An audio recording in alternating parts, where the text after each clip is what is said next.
Hello guys, എല്ലാവർക്കും നമ്മുടെ പുതിയൊരു വീഡിയോയിലേക്ക് സ്വാഗതം. രാവിലെ എഴുന്നേറ്റ് മുമ്പ് തന്നെ നമുക്കത് കുറച്ച് മീൻ മേടിക്കാൻ പോയായിരുന്നു. അങ്ങനെ ഞങ്ങൾ നമ്മുടെ ആയിരംതെങ്ങ് ഹാർബറിൽ വന്നു കേട്ടോ മീൻ മേടിക്കാൻ. ഇവിടെ കയറുന്നതിന് 25 രൂപ എൻട്രി ഫീസും കാര്യങ്ങളുണ്ട്. 2 പേരും ബൈക്കിൻ്റെയും കൂടെ കേട്ടോ. ഈ കിടക്കുന്ന കേട്ടോ കൊഞ്ചാണ് കേട്ടോ കിടക്കുന്നത്. നല്ല അടിപൊളി കൊഞ്ചാണ് കിടക്കുന്നത്. അങ്ങനെ നമ്മളിനി അടുത്ത വണ്ടിക്ക് വേണ്ടി വെയിറ്റ് ചെയ്യുകയാണ് നമുക്ക് മീൻ എടുക്കാൻ വേണ്ടി. അപ്പോൾ ഇങ്ങനെ നിന്ന് വെയിലൊക്കെ കൊണ്ട് ഇങ്ങനെ ആടി ചെയ്യുന്നപ്പം അടുത്തൊരു ബോട്ട് വന്നു കേട്ടോ നമുക്ക് വേണ്ടി. അപ്പം നമുക്ക് നോക്കാം അവിടെ എന്തൊക്കെയാണ് നമുക്ക് വേണ്ടി ഉള്ളതെന്ന്. അങ്ങനെ നോക്കിയപ്പോഴാണ് നമുക്ക് ചെങ്കലവ കിട്ടി കേട്ടോ. ഇത്രയും ചെങ്കലവ നമുക്ക് നല്ല ലാഭത്തിലാണ് കിട്ടിയത് കേട്ടോ. നമ്മൾ വീട്ടാവശ്യം നമ്മൾ ഒറ്റയ്ക്ക് വേണ്ടി മാത്രമാണ്, ഒരുപാടൊന്നും എടുത്തില്ല, അത്യാവശ്യം വേണ്ടി മാത്രമേ എടുത്തോളൂ.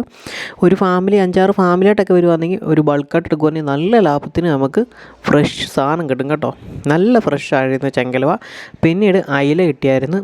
അയിലയിൽ നമ്മളൊക്കെ കടയിൽ നിന്നൊക്കെ മേടിക്കാനെക്കാട്ടി നല്ല വിലയ്ക്കാണ് കേട്ടോ കിട്ടിയത്. വില എത്രയാണെന്ന് ഞാൻ പറയുന്നില്ല മീനിൻ്റെ ഒന്നും. പിന്നീട് നമുക്ക് കുറച്ച് കൊഞ്ചൂടെ കിട്ടി. അങ്ങനെ കൊഞ്ചും എല്ലാം മേടിച്ച് നമ്മൾ ഹാപ്പി.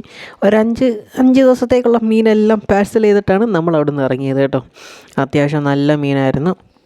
പിന്നെ കുറേ നേരം ഇങ്ങനെ നിൽക്കണം, കറങ്ങി നിൽക്കുമ്പോൾ നമുക്ക് കറക്റ്റായിട്ടുള്ള ഒരു മീനും കാര്യങ്ങളൊക്കെ കിട്ടും നമുക്ക് ആവശ്യമുള്ള. അങ്ങനെ അതും കഴിഞ്ഞ് നേരെ ഇനി വീട്ടിലോട്ട്. അപ്പോൾ ഇവിടുത്തെ വ്ളോഗ് ഇന്ന് തീരുകയാണ് കേട്ടോ. Okay, by.